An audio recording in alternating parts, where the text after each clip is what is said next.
Are we? Okay. Hello kids. I'm here today to make something clear, the thing that I could not explain to you yesterday because we didn't have much time and it was too complicated and I messed up. So here I am to correct that mistake. I have everything ready, but I'll just remind you the story. Our story was about no crossing over event in male Drosophila. As you remember, this was our parental cross. That was gray-bodied, vestigial winged flies. They were crossed with black-bodied and normal winged flies. And this was the F1 that we got.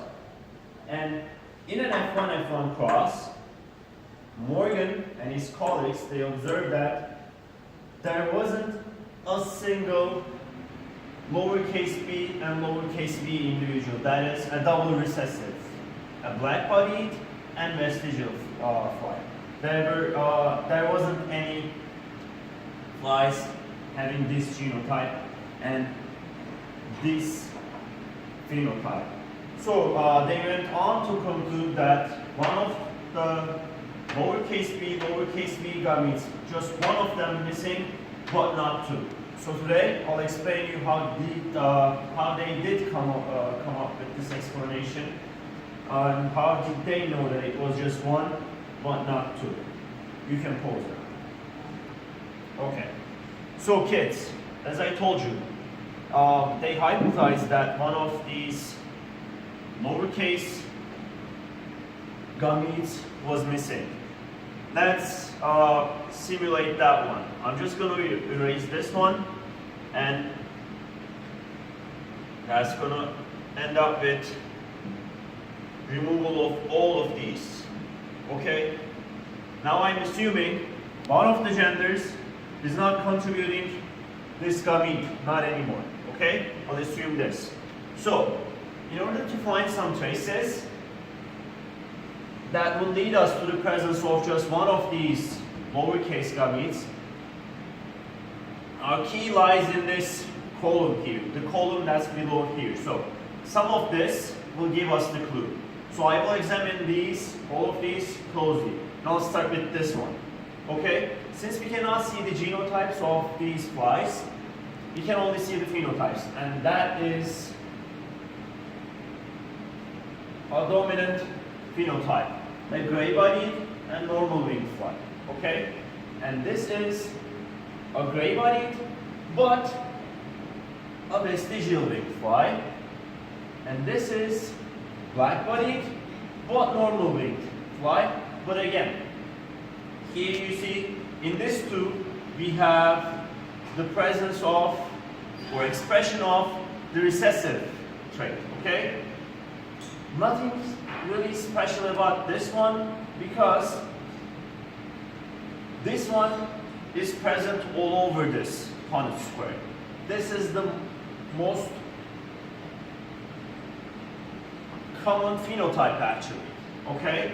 So this is not going to be the one that will give us the clue. Okay?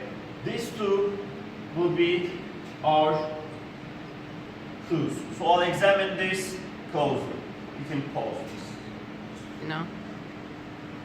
Okay, so kids, as I said, these two phenotypes will be our key to solving this mystery. So I'll start with this one.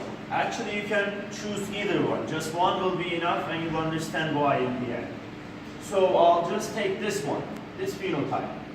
Let's find the other genotypes which will yield the same phenotype. So this will do, of course. Followed about this. This will also give the same phenotype. I'll erase this. Okay, just these underlined ones will give us this phenotype. Alright?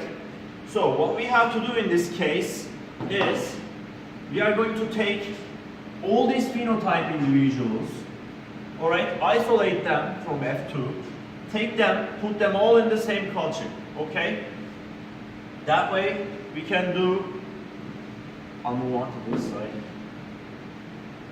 We can just call it a self-cross.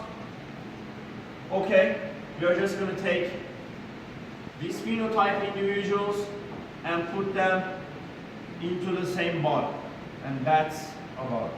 Alright? So, when we do that, we are going to have a progeny, and we can name it F3 or just F if you wish. Alright? Because this will be offspring of only these guys, the underlying ones. Okay? And if we ever, suppose that we have this filial generation, if we ever see an individual that has this phenotype, which is derived from, no, this is lowercase, which is derived from this genotype, if we ever see this, this is going to tell us that some of these guys, these underlying guys, we did not know their genotypes because it's impossible to know their genotypes, okay? We can only see the phenotypes. It will mean that some of these guys were actually this. Because in order for us to get this, you have to have both parents this way. And if you take all these flies, all of them, there are many of these and many of those. You take all of them, put them into the same culture bottle, and have this filial generation. And if you ever get these, in this filial generation, this will mean that their parents were both this. And only way to get this from back here is in the presence of this. So this is going to tell us 100% that there was one lowercase gamete, but not two. Okay? And you can also do this with a test cross actually. You can take this underlying individuals that have this phenotype, you don't know their genotypes again, you can take them and cross them with a double recessive generation. If you do this, you can take both females and males, it doesn't matter. Just make sure that you take them both and take them in a good amount. Take both of them, cross them with a double recessive, and again, we're going to get a filial generation. And in this generation, if you ever see an individual that has double recessive phenotype, you'll be able to tell again, okay, some of these were